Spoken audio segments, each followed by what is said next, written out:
Hello, ladies and gentlemen. No, I think I'm going to be repeating myself until the spider bots come home. But, anyways, let's set the record straight once again. I think this is like the second or third video I made of this.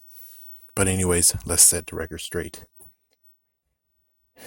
Spider-Man 3 is a sabotage film, folks. If you don't know, it's a sabotage film. Look at my first video and you'll understand everything in full detail. But anyways, just watch the person who was talking about what happened to Tobey Maguire, and here's what happened when it came to Spider-Man 3. So Spider-Man 3 came around. I guess I'm just going to flat out tell everything. Anyways, it's just going to be a little bit condensed. But anyways, Spider-Man 3 came around. What Sam Raimi wanted to do was Vulture and Sandman. There was no Venom, and Gwen Stacy might have just been a little small cameo. I don't know for sure. I still need to get that part right. But of course, you know what happened. Many people came in here. They were like cool on Sandman. But as for Vulture, he got pushed out of the way. They wanted Harry to be a part of this movie, and they wanted Venom to be a part of this movie, especially Venom. Yeah, screw you, Avi Arid. But anyways, they wanted Venom in it. And it came to the point of where there's no more room for Vulture. And people are like, this movie has too many villains. How exactly can he do this? And it's like, yeah, but it could have been worse. He could have had Vulture. And then the kicker is that people don't really even know that in Spider-Man 2, if he was crazy like this, then how come in Spider-Man 2 he cut the Lizard? Yes, Lizard was actually supposed to be in Spider-Man 2, and it was just supposed to actually have two villains. It was supposed to be Dr. Ock and Lizard. But because the story of Dr. Ock took so much time, he just cut the Lizard. So how in the world are you saying that this director here is responsible for Spider-Man 3 if he actually cut Lizard out of Spider-Man 2 when it came to he would have straight up screwed over the story? There's two characters that he had to put story in them, and that means that Spider-Man 2 would actually have been 3 hours, 4 hours, 5 hours, not sure. But he doesn't have that much time, so he had no choice but to say, okay, I just showed Dr. Connors, and there you go. Who knows if Dr. Connors was also going to get killed? I'm not sure. It's funny. But anyways, so Spider-Man 3 happened. It was a sabotage film. It was used not only just making sure that they can use money, but they also made sure that they were able to take down Sam Raimi and everyone else. So when the movie came out, they didn't lose money. They were able to still perform nicely, but they were able to make so many people turn against Sam Raimi and everyone else, especially Tobey Maguire. And as soon as all that happened, they were able to actually start their agenda to starting a brand new franchise. So Spider-Man 4 came around. This is the head scratcher that always pisses me off. It's that Spider-Man 4 was happening. Spider-Man 4 was getting written. It's kind of funny that this guy's like, but he couldn't actually get to a proper script. No, it's the fact of they were pushing him to actually make a script and film it as fast as possible. Basically meaning they were going to make sure that Spider-Man 4 gets even worse. Yes, they were going to actually make Spider-Man 3 was a sabotage film. Spider-Man 4 was going to get even worse of a sabotage film. They weren't going to allow him to have anything. And it's weird that the first two movies, they allowed him to do whatever he wants, but then all of a sudden, they decided to say, we can make a franchise. We can do things. We can gloat about it. We can actually control everything.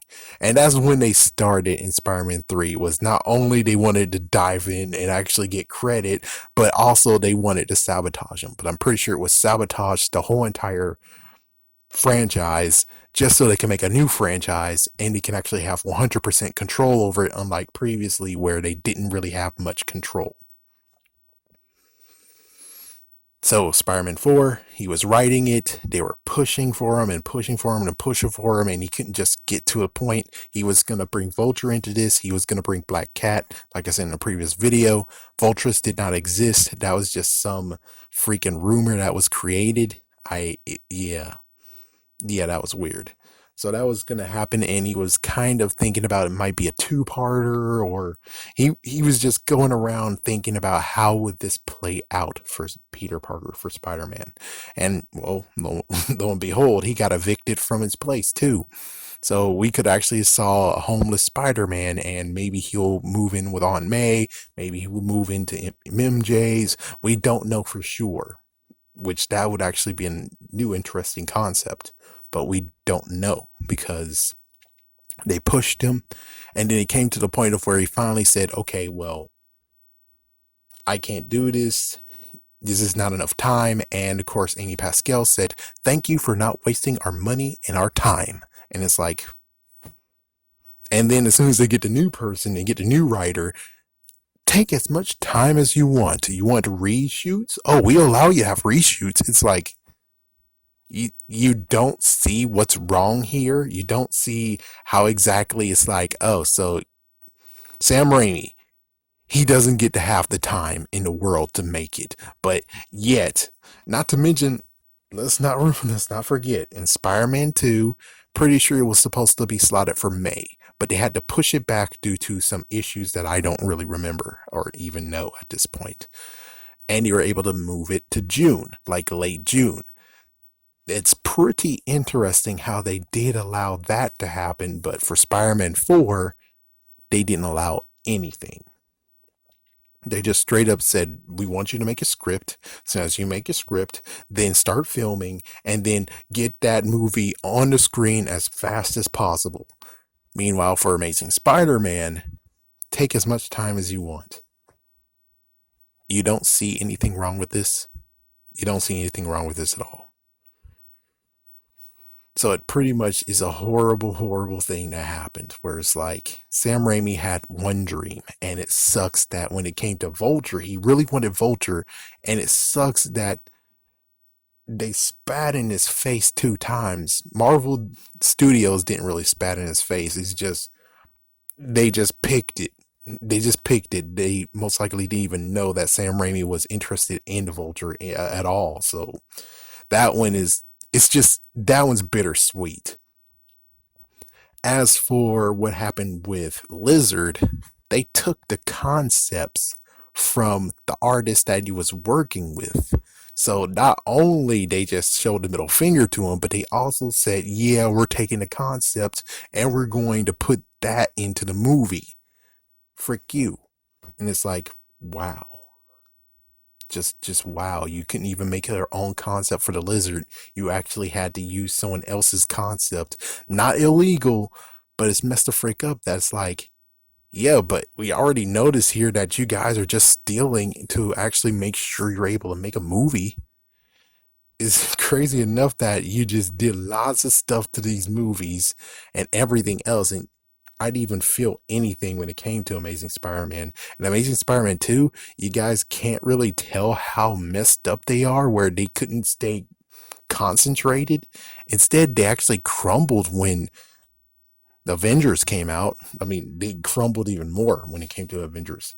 So as soon as that came out, they decided to be like, we need to rush to Sinister Six as soon as possible.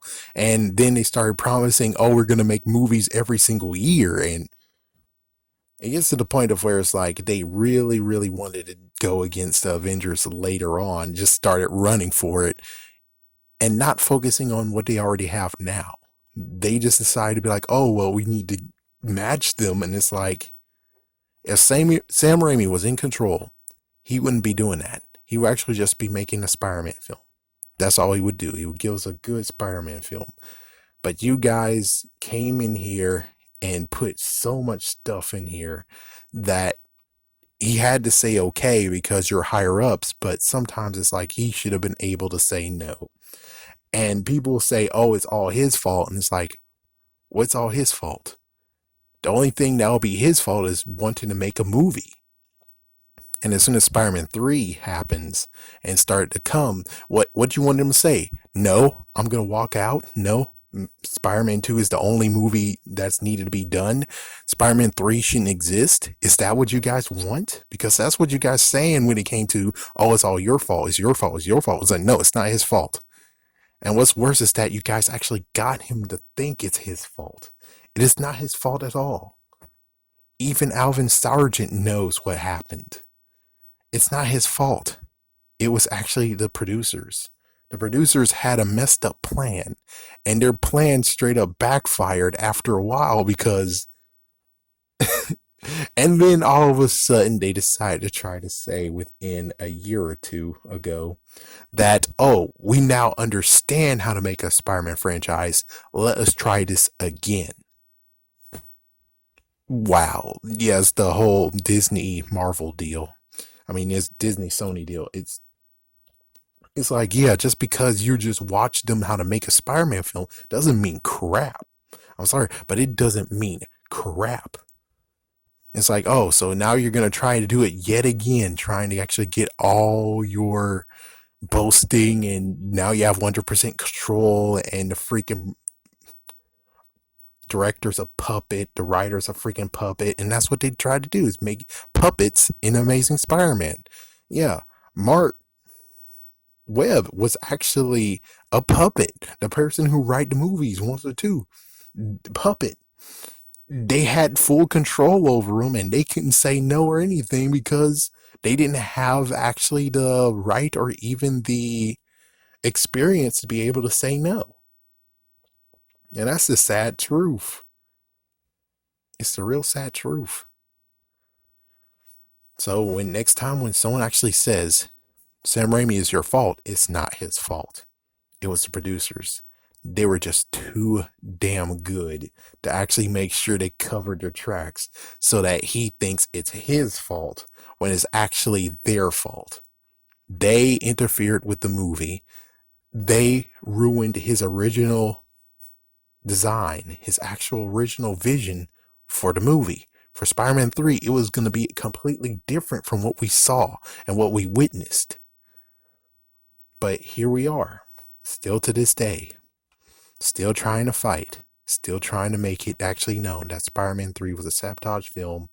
The producers did it just to get Amazing Spider-Man, and no one will still continue to actually admit it. And that's what I really want, is someone to finally admit what they did. Laura Zinskin can't admit it anymore because she's dead. She died in Amazing Spider-Man. As soon as it hit theaters, she died. So she's not going to be the one who actually will apologize, but I really wish she was here to apologize too, because she was the one who hyped up that Harry Osborn is going to have an awesome future in more films.